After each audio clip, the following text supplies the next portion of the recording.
আজকেও আমরা মার্কেটের মধ্যে একটা মিক্সড ক্লোজিং পেলাম। নিফটি 92 পয়েন্ট নিচে, সেন্সেক্স 213 পয়েন্ট নিচে এবং ব্যাংক নিফটিকে আমরা দেখলাম 39 পয়েন্ট পজিটিভে ক্লোজ দিয়েছে।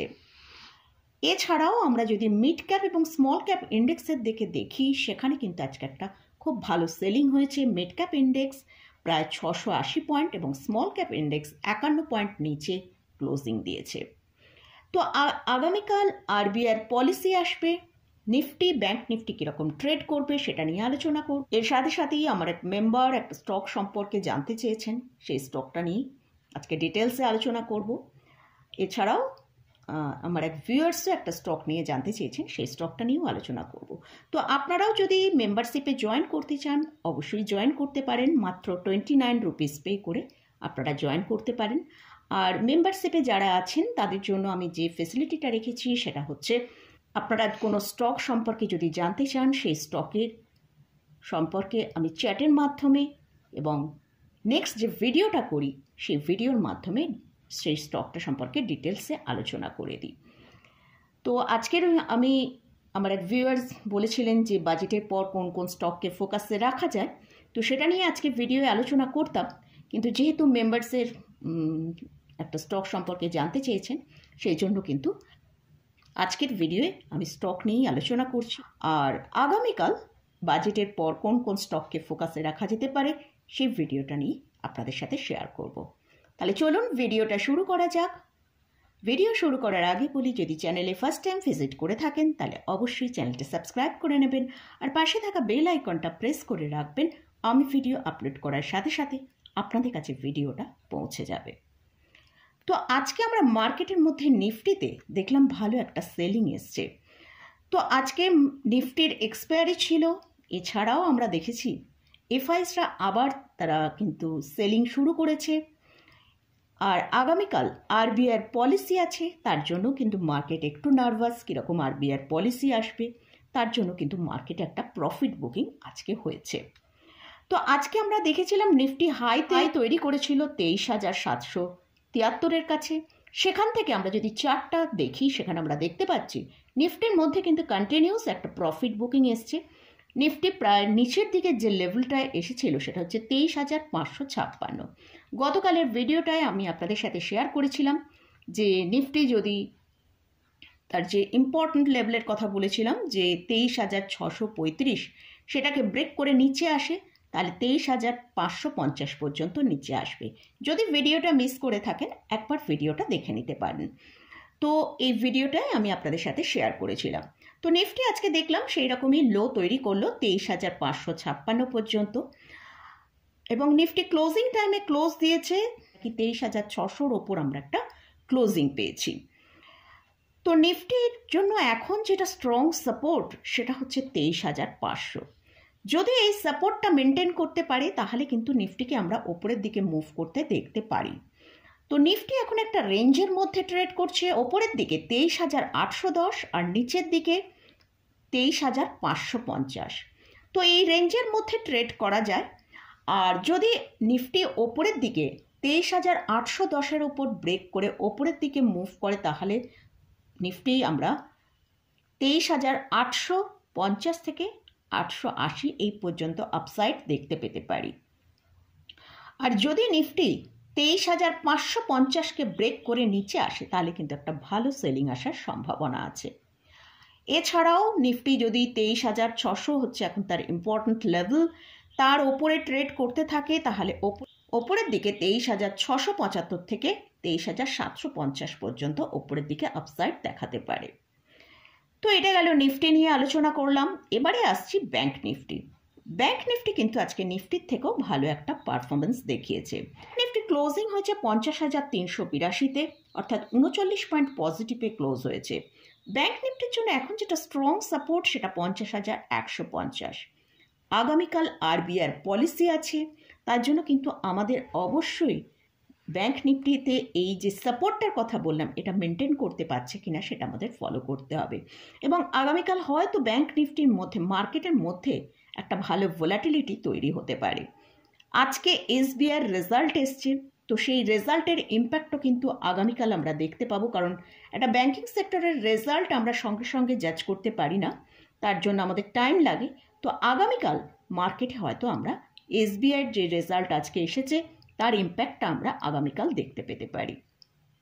তো সব মিলিয়ে কিন্তু ব্যাংক নিফটির মধ্যে একটা ভালো ভোলাটিলিটি তৈরি হতে পারে।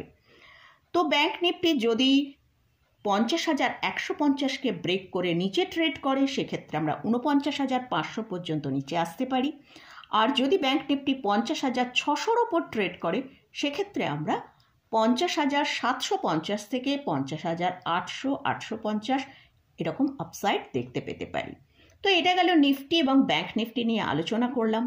এবারে আসছি আমার যে মেম্বার্স তিনি যে স্টকটা সম্পর্কে জানতে চেয়েছেন, সেটা হচ্ছে পিএনবি। তো স্টকের কারেন্ট প্রাইস চলছে 99 টাকা 70 পয়সা। এই স্টকের 52 উইক হাই যদি দেখি 142 টাকা 80 পয়সা। সেখান থেকে স্টকটা প্রায় এখন 35% কারেকশন দেখিয়েছে।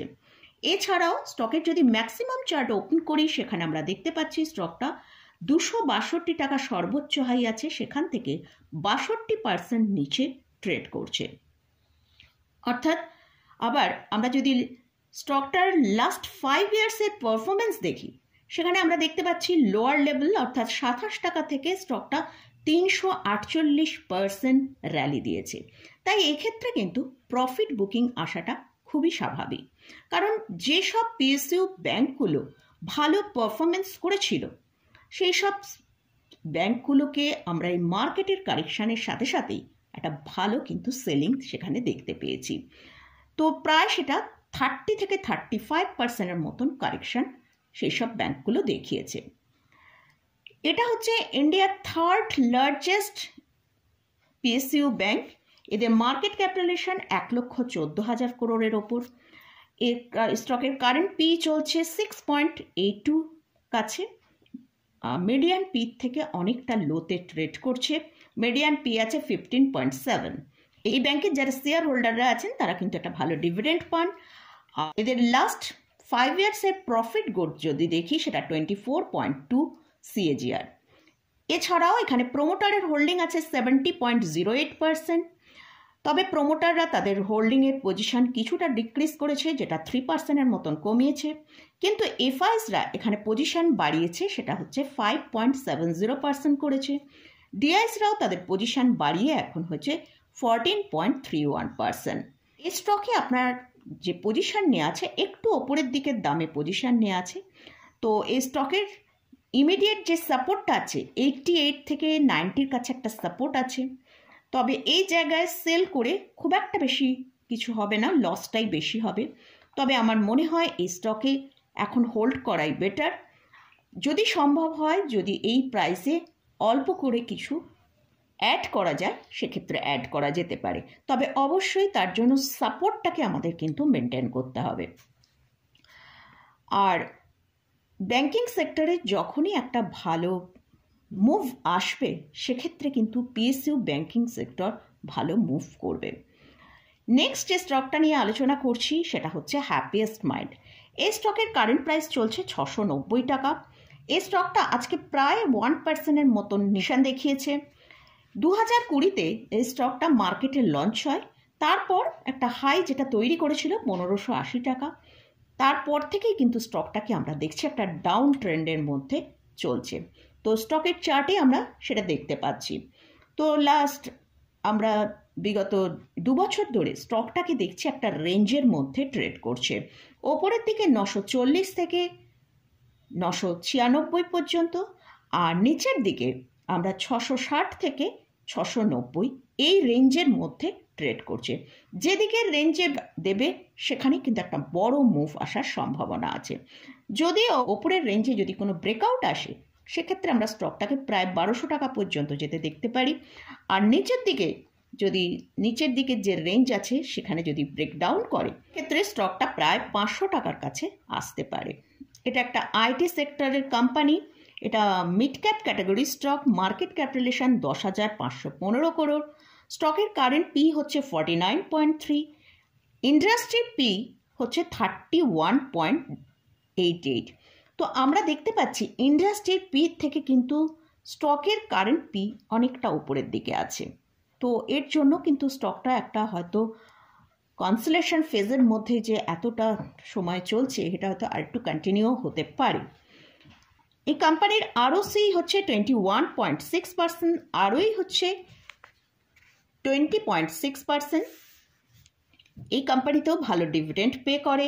যেহেতু স্টকটা এখন একদম লোয়ার লেভেলের কাছে ট্রেড করছে, তাই আমার মতে বলে স্টকটা এখন আপাতত হোল্ড করাই উচিত। মানে আমাদের একটু ওয়েট করতে হবে যে কোন দিকের রেঞ্জে ব্রেকআউট, যদি ওপরের দিকের রেঞ্জে ব্রেকআউট আসে, কারণ স্টকটা প্রায় লাস্ট 2 বছর ধরে কনসোলেশন ফেজের মধ্যে চলছে, হয়তো যে কোনো একটা দিক ব্রেক আসতে পারে। তো সেটার জন্য আমাদের ওয়েট করতে হবে। স্টকটা যেহেতু ফান্ডামেন্টালি ঠিকঠাক আছে, তাই জন্য যদি পোর্টফোলিও হোল্ডিংয়ে থাকে তাহলে আমার মনে হয় একটু হোল্ড করা বেটার হবে, কারণ স্টকটা কিন্তু ফান্ডামেন্টালি ঠিকঠাক আছে, কিন্তু এখন স্টকের ভেতর একটা কনসোলেশন ফেজ চলছে বলে স্টকটাকে আমরা লোয়ার লেভেলে ট্রেড করতে দেখছি। তো মোটামুটি এই স্টকগুলো নিয়ে আমি আলোচনা করলাম। এই স্টকে এবং ইন্ডেক্সে আমি কিন্তু কোনো রকম রেকমেন্ডেশন করছি না। এই স্টকে বা ইন্ডেক্সে কোথাও যদি কোনো পজিশন নিতে চান, তার আগে ভালো করে চার্ট অ্যানালিসিস করে নিয়ে তারপর পজিশন নেবেন। তো মোটামুটি আজকের মতন ভিডিওটা এখানেই শেষ করছি। ভিডিওটা যদি ভালো লাগে অবশ্যই লাইক করবেন, শেয়ার করবেন, সাবস্ক্রাইব করবেন। ধন্যবাদ।